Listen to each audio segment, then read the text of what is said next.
Yes.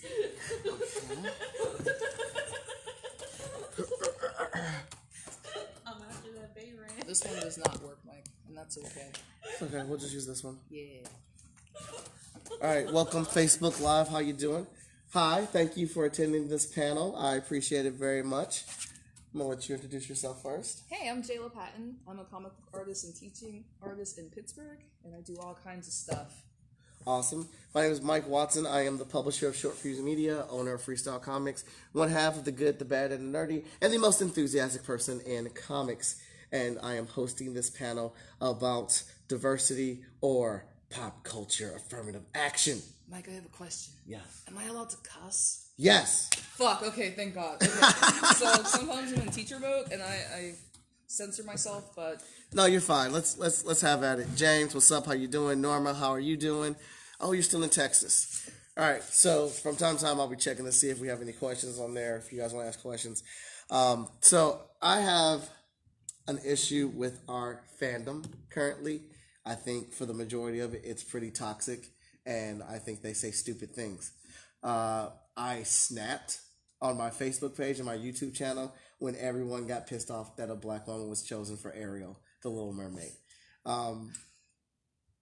I know the big thing is, well, the big companies are doing this because it's a cash grab.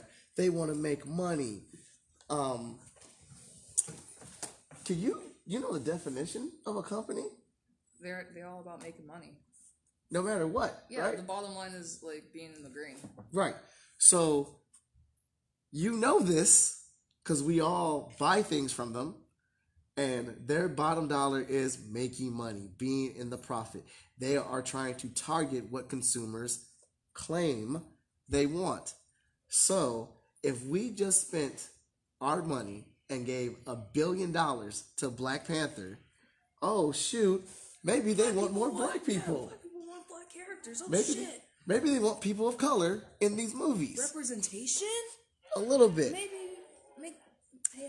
So, but I guess the thing is, or what is loosely assumed, what's up, Laura? Thanks for joining in, is that they are doing diversity for the wrong reasons, i.e. it being a cash grab, i.e. they're just throwing it together, i.e. they're not taking, they could just make new characters. So my first question to you is, how do you feel about the for example, being a cash grab?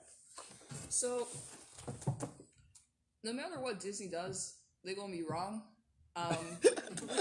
First off, like, rebooting all their old shit is live action movies is gonna piss off a lot of people.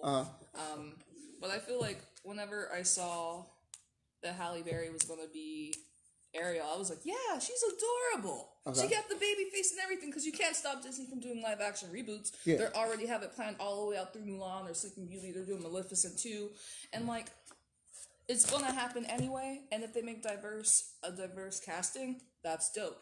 I actually was discussing this with one of my students. She was a younger black woman, and she was really upset that they weren't doing original stories. And she was like, I feel like they're just trying to fill a quota by hitting that diversity model. And while I respect and hear what she's saying, like, at the same time, like, being able to show those little black kids during Halloween, like, yo, you can be this character and you don't have to fight with your friends, and just pick out Tiana, right, who she was working the entire movie, she was a frog 90% of the movie type shit. Like, you can be a black princess for the entire movie. And so, like, you have to be blank, or you have to be, like, I don't know. I feel like it does fill a quota, but, like, it's important for a new generation. I feel like I don't care if it fills a quota. I have 3 daughters and I have a son. And whenever we go see movies that have been filled with people that look like them, they get excited. Exactly. My son loves movies, but when we saw Enter the Spider-Verse and they said his name in the movie, because he is named after Miles Parker Watson, that is his full name. So when he heard Miles on there, he was fully attentive. He was in it, and he was like, that's my name. And he looks like him. So Disney can fill whatever slots and roles that they want. I feel like sometimes people don't, number one, as far as the cash grab, you don't understand how much money it takes to even make these films. They're doing a launch on all their live action movies, or on the cartoons turning into live action movies. They're going to do it anyway. You can't stop them. It's their company. They're going to do what they want to do. So you have to look at it. Well, technically, I take that back. You don't have to. I think you should look at it as in they are telling these stories again for another generation. Why are you so mad? These are somebody else's stories that Disney took and told to another generation. Little Mermaid is not this cutesy, happy little story. Nah, she turned into seafoam at the end. Yeah, every time she walked, it was like walking on nails and things like that. So it's not a happy story. That story was for that generation. It worked for that time. I mean, it was fucked up, but that was the story, right? Then we get us as younger kids, they give us the happy singing Ariel who wants to be with the guy, and there is no turning into foam at the end of it. It's a happy ending, okay? Now we have new kids who are more into live action and special effects and animation and things like that. They like that stuff, and that relates to them because, you know, you're seeing it in real time. And I think that is something completely different. So this story is being told for another generation. And if that generation is filled with people who look completely different from each other, why not cast people who look completely different from one another? I personally think a mermaid of color with some red dreadlocks would look dope as hell. Why is this a problem for people? So It shouldn't be. It shouldn't be. But I mean, get it. People get stuck in their own ways and whatnot. But the second item of just make new characters. It's hard. It's hard. Like, okay, so you got to pitch it to investors and like tell them this is going to sell. They want to stay in their lane and do something safe. Like, they know Disney's going to sell Little Mermaid no matter what because it's Disney. If you come out with some new stuff, no one, like, your audience might be like, I don't know about this. You might not get, like... You might not get the same results. Yeah, exactly. But there are indie artists out there making their own characters, doing their own stuff. There are small businesses and people of color making art out there. It's just dependent on where you look. Yeah. So the whole make new character thing, I hate that excuse so much. On my show, Dear Creative, I actually chimed off a bus of numbers, and I did not pull those with me because I was up working on commissions. So I'm sorry, but I have a summary of it. There's a character named Mosaic, brand new to Marvel Comics, came out a couple years ago. He was written and created by, I'm going to pronounce his name wrong, I'm terrible with names, Geoffrey Johns and Carrie Randolph. Superstar writer, superstar artist, both men of color, working on a premier Marvel Comics title. Mosaic was pushed through all of the Marvel comic books and in promotions. The big storyline for that year, Mosaic was a key feature in that storyline.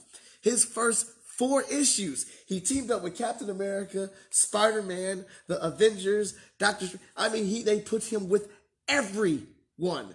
And he is a character of color, produced by people of color, under Marvel Comics, being properly promoted. If you were reading comic books from Marvel Comics, there is no way you did not see this character existing. I can get it if mainstream didn't see him. But if you are a dedicated comic book member, and that's who they were selling to, you saw Mosaic. Ads everywhere. I went and did some research on this new character that everyone's asking for. Someone new of color out here under the big house. Mosaic, #1 issue, sold 44,000 copies in its first month. Now, you would think that's a lot. No, it's not. But her response is proper. It's not. The #1 selling book that month was the sequel in comic book form to Big Trouble in Little China. Over 500,000 copies. That was the #1 selling book. The #2 selling book, which features all the characters that everyone wants to tear down, which is legacy characters. You guys know what legacy characters are? Anyone who doesn't? A legacy character is a character that comes in and takes over another character's role, i.e. Miles Morales taking over the Spider-Man role, Falcon taking over the Captain America role, Miss Marvel taking over Captain Marvel, and replace them with a character of color to make it different, i.e. a legacy character. So their book was the #2 selling book. It's called Champions. It features Miles Morales, Miss Marvel, Vision's daughter, Amadeus Cho as the Incredible Hulk, Nova's Child as Nova. All legacy characters on this book, 347,000 copies sold. That's so upsetting, but... But we're saying we don't want these characters. We want brand new characters. The numbers don't lie. The numbers don't lie. And if I'm a business and a company, I'm going to put my money where the numbers are saying. We as a community are saying we want legacy characters. We want you to replace the old characters with newer characters of color. That's what we want. Not the brand new character that we never heard of before. Mm-hmm. You can't complain about it. I bought the first 3 issues of Mosaic. After that, I couldn't do it anymore because it wasn't good. I didn't enjoy it. Mm-hmm. And I love the team that put on it. And it was great art. I just couldn't get into the story. It wasn't for me. But I gave it a shot. And I'm not saying you have to give everything a shot, but 44,000 to 347,000 copies sold, that's a huge difference. Marvel and Disney is not about losing money. We're not going to invest in the Mosaic movie when we could have moved 50,000 copies of his book. We're going to bring out these other characters. Like now, they're bringing out Jane Foster Thor. Because you told us with your dollars, that's what you want. So making new characters is not as easy as people say because there's money that goes into promoting that character, building up that character, creating that brand, pushing that character out there. That is all money, but we have these characters that are already established by these companies that have been out for 80 years. Mm-hmm. So, I'm very passionate about that. I'm sorry. No, that was real. All of that was real and on point and really valid. Like, you can't just throw out new characters if your audience isn't going for it. Right. And if the story isn't good. And so, one of my things is that, yes, I'm a big advocate of I'm not going to buy from creators of colors just because you're a creator of color. Mm-hmm. I need the content to be good. I'm not going to just support simply for the support. And I get that. That's fine. But there's places like Wizard World and other comic book conventions that have Artist Alley, and there are tons of people making these characters that have been doing it not for the cash grab, not because agents or the council was telling them we need to do this per our stocks and sales and anything. They have just been making characters for years because we draw the people or create the people that we see in our life. Mm-hmm. So why do you think, if it's places like Artist Alley, we have the internet where these things can be found out, why do you think people aren't seeking out the new content? Do you mean with regards to like established publishers like DC and Marvel, or like? I mean, like, so if I'm complaining about Marvel Comics casting a female as Thor, mm-hmm. but I think that's a cash grab, why don't I go look in the indie department or go search online for new creators who are making these characters brand new that I've never heard of? Why don't I go look for those? Why are people not doing that? It sounds like people want a reason to complain. Okay. Like, straight up. I'm very much of, like, if I can't find what I'm looking for, I'll go indie. They may not know where to look, and it might just be from, like, a place of anger and ignorance. Like, oh, I don't want this, I want that, but I'm not going to look for it. I want you to put it out. Someone wants to be served up and offered that instead of doing the legwork and the research. Okay. Because it is out there. You just have to look, and, like, we have, like, a pretty tight-knit comic book scene here in Pittsburgh, but it's not diverse. Like, just going off, I know 2 other black femme comic book artists in Pittsburgh, and we had to do a show up because this one dude was like making a Blue Lives comic, and we shut that shit down. It was my main friend. She was like, nah, he can't fucking have a comic book release on this, and then just went out and like made everyone aware, because like not everyone is doing the research, and not everyone is even aware of where to find this shit at. And I understand that. So selling comic books, I get that. Consumers can be lazy. They want stuff fed to them and set up for them and given to them. But in an era where we all have cell phones and the internet's everywhere and everything's on our cell phones, why can't people just look on their cell phone and do a Google search? Straight up. New comic characters, new movie characters of color. Mm-hmm. Like, there are tons. If you go down Artist Alley, you will find 4 to 5 new characters there. I have 6 books at my table right now featuring characters from all shapes, sizes, and things like that. Mm-hmm. But I hear what you're saying. I understand that. It's annoying that may be the case for some people, or what we visually see enraged online, which seems like it's everyone, but it's really not. It's a certain sect, but they are the loudest ones. How can we get them out there? How can we get new characters out there so people can have access to it? It's on the consumers to do their due diligence and research. I mean, like, before I got into doing comic books, I would come. I'm like an anime fan. I came to Teko Shokan in the same convention center, and I was walking around Artist Alley with my little sister, and I saw this black girl in Lolita. Her name is Shauna J. Grant, and her comic is Princess Love Pond. She is amazing, and we would every time we walked by, I bought a big pile of stuff. We would walk by and just be like, Shauna, and every single year she would be there, and we'd come out and see her, and we would just provide support, give her money. And when I started making comics slowly, I didn't have anyone.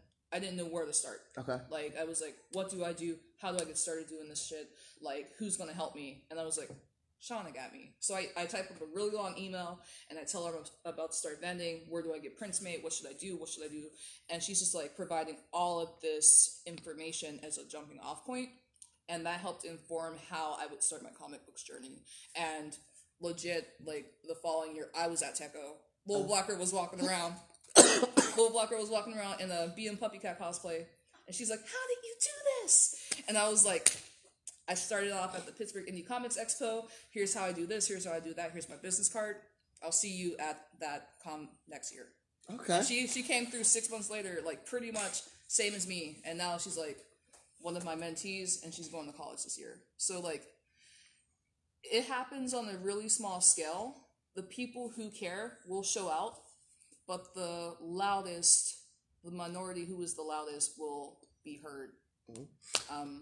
But there are good members of the fandom who do their due diligence, who share and who uplift each other. It's just really hard to see sometimes.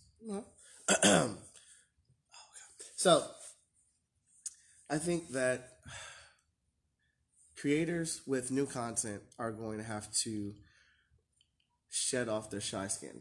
You're gonna have to get out there. You're gonna have to thicken up your skin, and put your product out there. You can't. It's not gonna go anywhere. Just sitting in your house on your desk. You need to get your content on websites. You need to have You need to have Facebook pages for it, Instagram for it.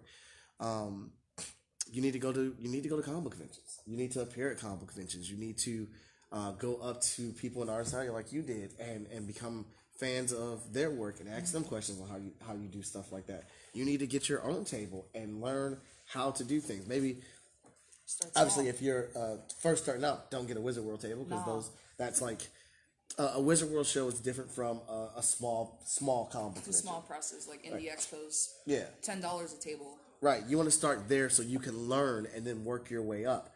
Because the way you work a small indie expo is completely different from the way that you would work a Wizard World show.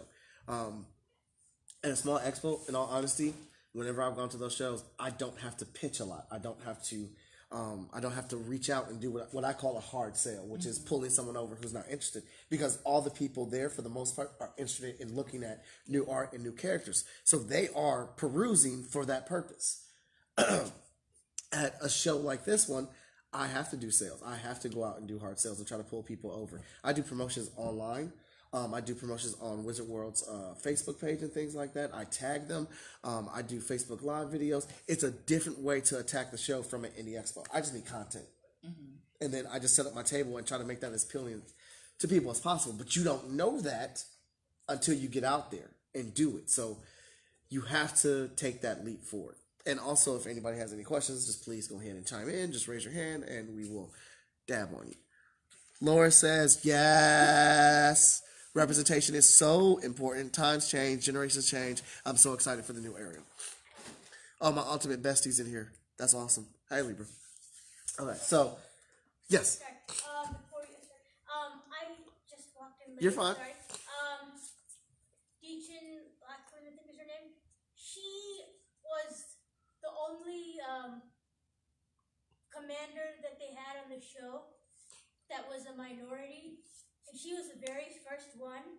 I don't feel like her death was unfair or horrible, but I'm wondering if people even realize what a big deal it is for there to be an Asian woman in a leading villain type of role. No, that is a big deal. Because how often do you see it? Yeah, I mean, I meant to ask her a question about it, but she was busy. I wonder, did they save? Yes. So, I'm going to segue here. Now, I'm not going to lie. I'm a huge Marvel fan. I love MCU. I think they're doing a great job with things. And while I think a Black Widow movie should have came out, I'm not like, I'm going to go see it because I love Black Widow, but I think it's about 5 years too late. You should have already did that. Show? I mean, she ruined Black Widow for me, and I feel like, especially since she made that statement, I feel like she thinks it's funny or cute to take roles away from Asians, people who are transgender, and just for everything, because she was basically saying, okay, I'm white, but I can play a man, I can play this, or I can do whatever I want. Mm-hmm. Not the smartest comments to come from somebody. It just makes her seem racist. Yeah. But also, to a degree, she could turn down those roles, but it's ultimately the studios that pick her and select her. They pull the trigger on that. And yes, she's the one that says, yes, I agree to it or whatnot. But just in experience of what I was saying, like, Marvel should have had that movie come out. That movie should have been something that already would have came out. But I understand the business aspect of it, and I don't know if you agree with me or see it the same way. They had to build the foundation for it. I will say this, though. They did do Natasha dirty for two reasons. One, Clint was a racist asshole. He kept killing people for no reason. And, just because he had kids and a family doesn't mean that he needed to live. I initially thought that until I realized what he did, and it would have been redemption for him to be the one who died. And second of all, can't they give the damn woman a funeral? I mean, I was so hoping that the second time I saw Endgame, that would be in the post-credit, or it'd be in a deleted scene. But no, they didn't want to film it. They gave some stupid excuse that was really offensive. I want to back up a little bit. Clint's racist? Don't you remember what he did? War Machine, Don Cheadle was saying as War Machine that he's in Mexico, he's killing all these people. Then he was going to kill Japanese people, and he didn't kill any criminals who were white. He only killed minorities. I read some great article that touched on all this stuff, and I was like, shit, how did I miss all of that? Because during the fight with the Japanese guy, I was kind of aggravated. I was like, what is his problem? And the guy asked, why are you doing this? So then when I realized that, hey, he did that with Mexicans too, I was like, fuck him. Jeremy Renner has already said offensive things about handicapped people and misogyny. He said he didn't want to play Clint deaf because it made him uncomfortable. And, a bunch of asinine things on late night shows. So even though Hawkeye was always ordinary, I hate him now. I'll never watch another movie with Jeremy Renner. So Clint did deserve to die. It's not like the movie would have been really that different without him. I am not up on it because I did not know any of that. I think it's the things that he may be saying outside of the role as Clint, if he's saying these type of things, that is fucked up. I'm not even going to argue or try to defend that. But as far as who he kills in the movie, I don't think he just kept it, like, they just mentioned a couple factions, but I think Clint was killing anyone that was a criminal, that was causing harm, and they just happened to say where he was at there, over because he's traveling the world doing this type of stuff. So I don't know I think it's a bit of a reach to say that he's only killing people of color. I mean, I'm gonna go back and watch Endgame, and I'm gonna check in and see what they say. But I think if they're saying Clint's taking out, or Ronan is taking out these people, that he's targeting all people, all criminal elements, wherever they are hiding underground or anything like that. But even Bodhi was uncomfortable. He didn't want anything to do with him anymore. Remember that one line he said, kind of, then he disappeared? When he told her what was going on, you could tell in his voice that he was disturbed by what Hawkeye was doing. Yeah, because he's killing a bunch of people, and the Avengers save people.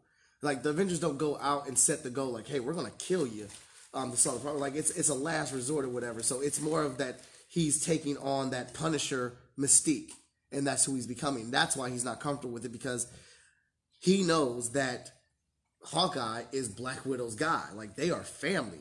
He has brought her into his family, and they love each other, and he knows that's an uncomfortable conversation. But I'm gonna look into that, because some of the stuff that you're saying with his comments and stuff, I did not know that was being said.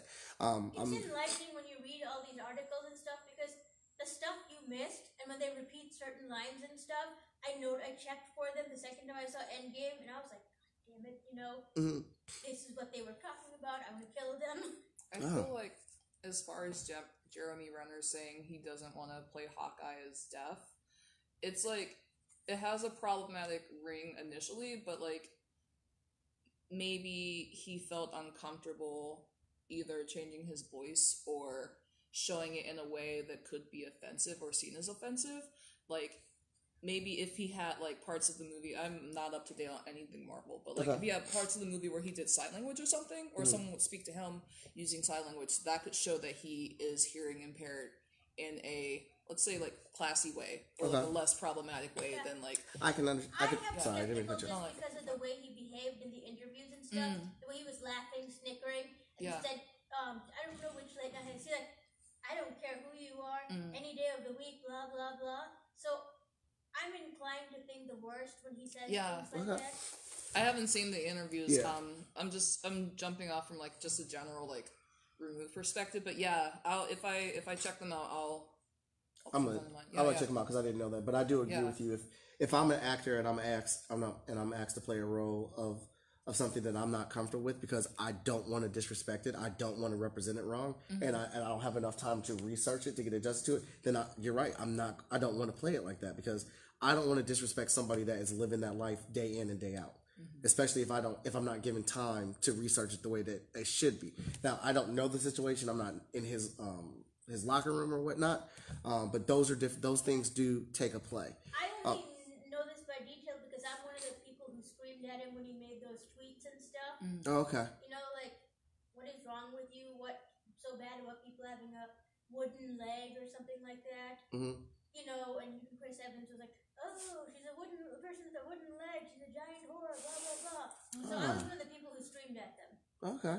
That's only reason I care so much. I'm gonna put a pin in that. Yeah. Yes?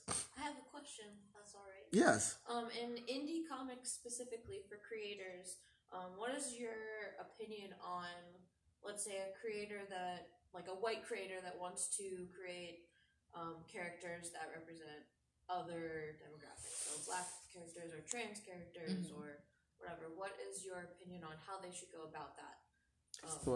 Yeah, so it's important to create diverse characters even if you aren't of that race.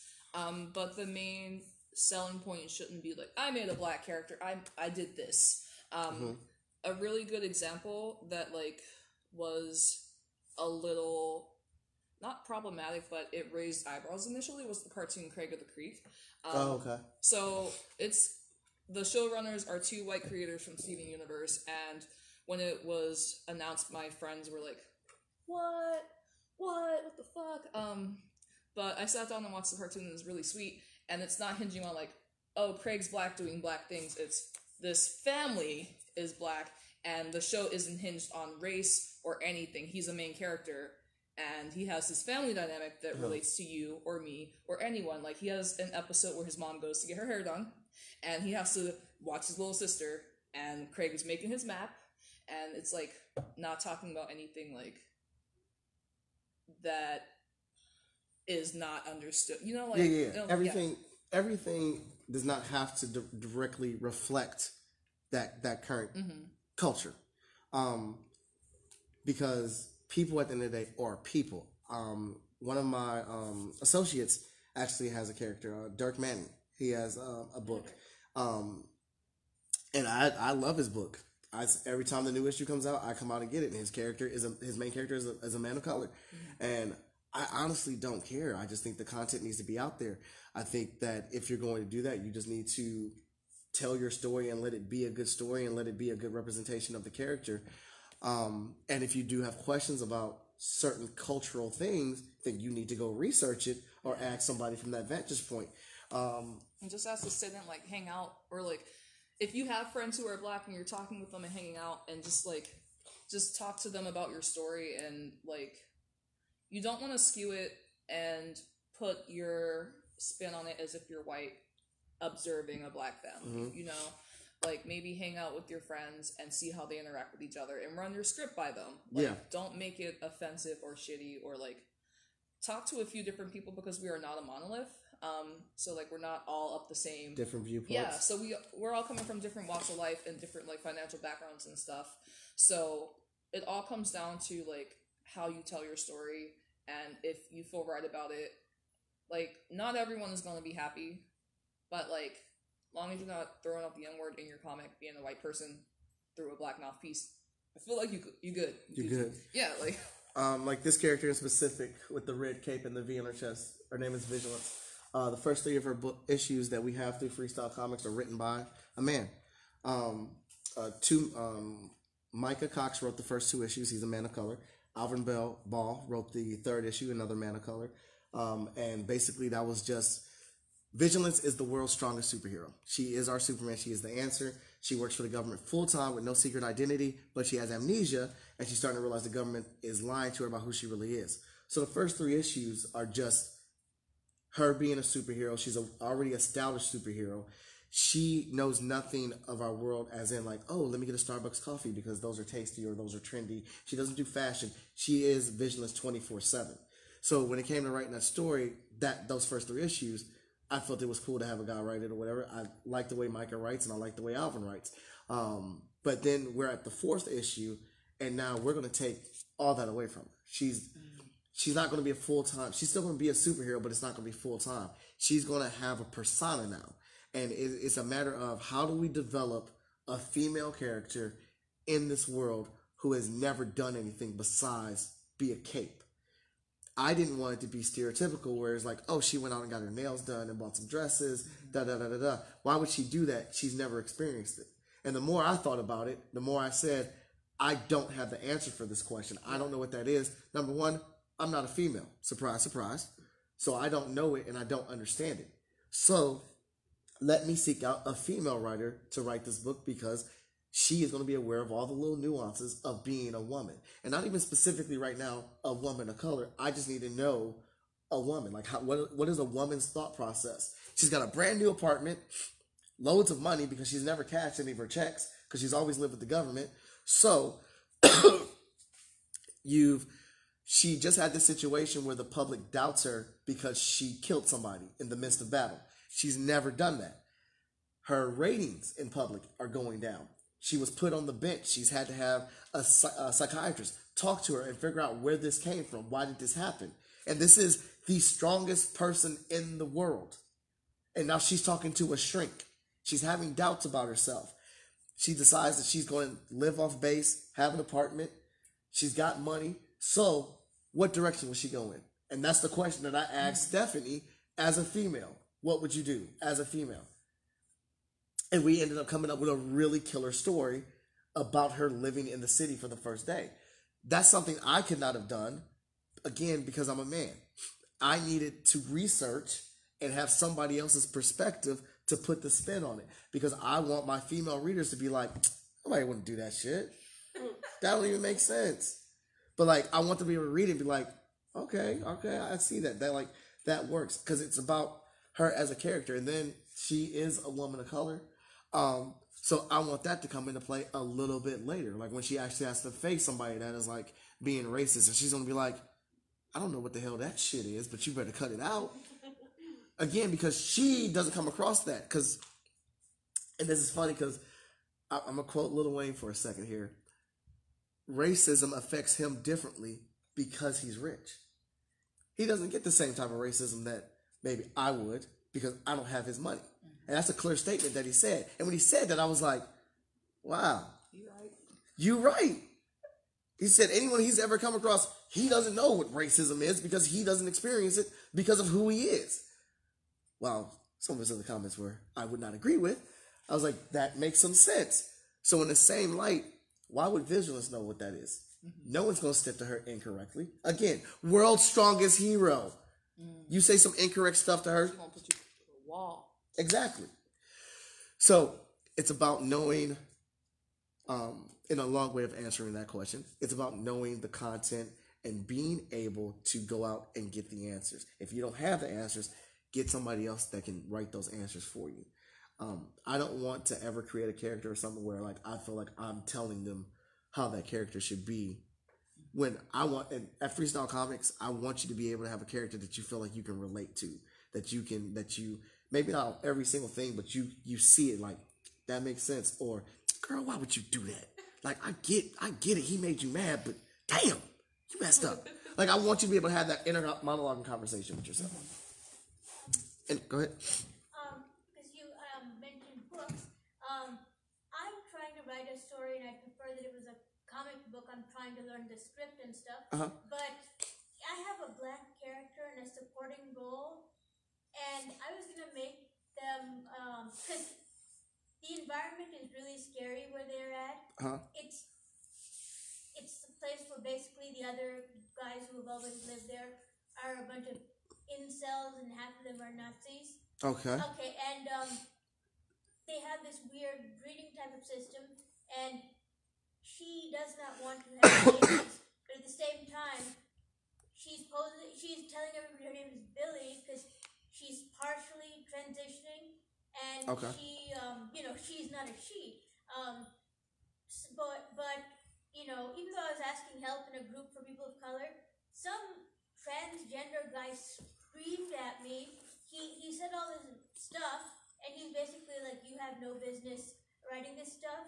So, I mean, if something is offensive and people are racist the villains are racist, how do you make them react? And the whole thing about YA novels, every time they write about a person of color or another culture, the people try and cancel it because they say you're doing it wrong, it's offensive, blah, blah, blah. All those things make me not want to write the story. You want to go first? Yeah, I think it's really important to hear what others who are affected and the demographics are saying. Because I was thinking a little bit about, like, a few of my characters are non-binary in my comics, and they do mention pronouns in the comic, but I don't talk about anything deeper that I don't understand personally. Like, whenever I was growing up, in middle school, I was super androgynous. I wore, like, big old jerseys, and I didn't think of myself as a boy or girl. I thought of myself as Jayla, and, like, girls on the playground would think I was a cute boy. Boys on the playground think I was a tomboyish girl. So I, like, sourced that knowledge of myself for this character. And, like, both of the characters end up, it's kind of like a coming out magical story of, like, awakening and understanding, like, acceptance of yourself. But both of the characters are black, so I do have, like, that background behind it. Something that you should look into possibly are character tropes and what kinds are super problematic that raise red flags, like the dude looks like a lady wearing a dress, like transphobic kind of thing, or like sports girl, football thrower, I don't know. But get you, like, the surface like stuff looking into the surface that stuff. people assume about, like, oh, that's how it is. Like, yeah, because you might be able to, like, interacting with trans people and asking how they would feel about these characters, learning the proper dialogue and vocabulary to approach it. That's what wound up happening. Yeah. Because there a trans guy in the group, because I was gonna write, because this guy was transitioning, but he wound up, running away and being on the streets for whatever reason. So he doesn't have. I thought that they were hormones because of the way, because in the Fosters, that's how they portrayed it. He doesn't have the thing, so he would easily be willing to take street drugs or whatever. And the trans guy tried to correct me, and he was like, no, that's not how it works. I'm like, well, can you talk to me privately and explain how it works? Yeah. And he told me the way that they transition into boys, but he was kind of like, well, I started transitioning in my 20s. I don't know much about how teens would do it. I think the suicide rate is high. Yeah. So that person is a good starting point. The more research you do, you may be able to find something on just like general trans health websites that explain how prepubescent teens are able to take like blockers, hormone blockers, and then start transitioning with the other hormones that they require. As in regards to like feeling discouraged about your story, if you feel like your story needs to be seen and needs to be out there, there are two ways. Like, you either will make your story and damn everything else and like try your best, or you will drop it because like the internet bullied you. So like, I'm the type of person that operates on rage. If someone tells me I can't do something, I do it. Like, whenever I was starting, I was like, I want to cosplay Garnet from Steven Universe. And my best friend was like, I don't know if you're going to cosplay. And it was okay, because, like, I don't know, she was just joking. But I got really angry. And I was like, nah, I'm a fucking cosplay Garnet. So I went on eBay and immediately bought a black bodysuit and, like, the red tights and stuff. And as I clicked send or sell or whatever, I was like, what the hell am I doing? I gotta do it now. So it's like a shit or get off the pot moment. Like, make a list of questions you have and begin tackling them, and do like a string of conscious where you like create spider webs of different things, like hormones. How would that come into play? Would your person be desperate enough to rely on drug dealers to get the hormones they need, or would they try and like sell or buy things to get these hormones? How important is feeling comfortable in your skin? Would they damn their health to do so? Or maybe they don't take hormones for now, they bind, and it's really uncomfortable because they have to bind their breasts, and like it's creating problems. Like, are they a crime fighter or a superhero of some sort? No, they're a street kid. Okay. And these street kids either get lured with false promises or they get kidnapped to wind up there. Yeah. And you know, they're the LGBT kids in the school. All of them have to hide because of the Nazi-ish regime, and they know the secret. They try and help her. I'm sorry, him. Sorry, help him. So he has some support, but he's basically a street kid. Yeah. I feel like. Oh, I'm sorry. Yeah, my rage made me be like, you know what, you people, I'm not going to write these types of characters. I had this planned out, blah, blah, blah. So, it was like, I'm not going to bother. I'm going to make it one of those other types of stories. I don't think you should have that mentality about it all. Number one, everything ain't for everybody. No matter what you do, some way, shape, or form, whether that be your intention or not, you're going to piss somebody off. Someone's not going to like something that you do. And you have to remember that person that is being vocal, saying what they don't like that you're doing, number one, are you doing anything? Yeah, they're not. They're then not get out of my business. Yeah. If you're not going to provide constructive criticism to help me make this better, then I don't need to hear you yelling. And if they're going to continue to yell, then you need to have that thick skin to move on. And I'm going to have to wrap up after this. We're running out of time. If you are posting this in a public forum with the intent to get help, to get feedback and opinions, then you need to address it that way.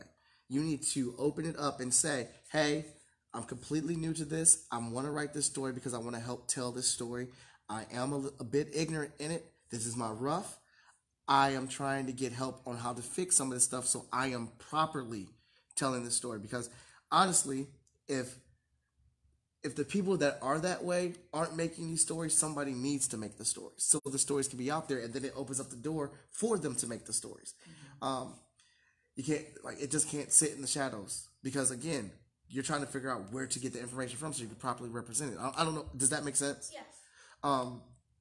So if you do that in a respectful way, then for the most part, no one's going to come at your neck.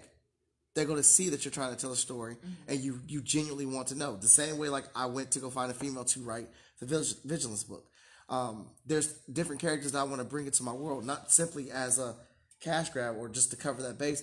It's because those characters exist in this world, but I can't do it yet because I don't know the information about it. I don't know that livelihood yet to be able to put it in a story where it's not disrespectful. It's a service. So I do have some characters that are gay in my book, but we really haven't put a whole focused story on it, kind of like how you said with it's got to be surface first. It's there, we know it's there, whatnot, but I haven't delved into that character's solo story about it or their journey about it yet because I haven't done enough research to properly tell that story yet. You get what I'm saying? Yeah. Does that make sense? Yeah. But my God, I wish we had more time. Yeah, this is awesome. Next time, I'm going to ask Andrew, can we have more time on these panels? This was really good. I want to thank all of you for coming out here today. I want to give you a round of applause for coming out today. I love your energy. Thank you. And I'm glad you turned off teaching mode. Are you Pittsburgh based? No, I'm Columbus, Ohio. Damn it. Okay, so like we could have a show. I don't know. You busy? I'm busy. But, Hey, I'm up for it. Yeah. That's what the internet's for. Yeah, I'm jpatton_pending on Instagram. Yes. jpatton_pending, and my icon is a headless version of me with bright pink hair and like slime coming out of my mouth. I make art. I have a website, jlapatton.com. Awesome. And I'm Mike Watson. You can find me on shortfusemediagroup.com. That's where you can get all our tasty books. You can find me on Twitter, Instagram, and Facebook as Art of Mike Watson or Freestyle Comics as well. And thank you so much. This was great. I think this is a very good conversation. Thank you, Facebook, for joining us. And this is the last program of the day. I got to close it out, so I feel real big about that, everybody. Yeah. So...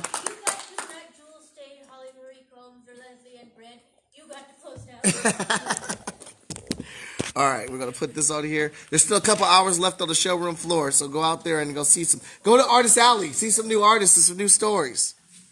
Mike Watson. Yes, ma'am. And then Art of Mike Watson.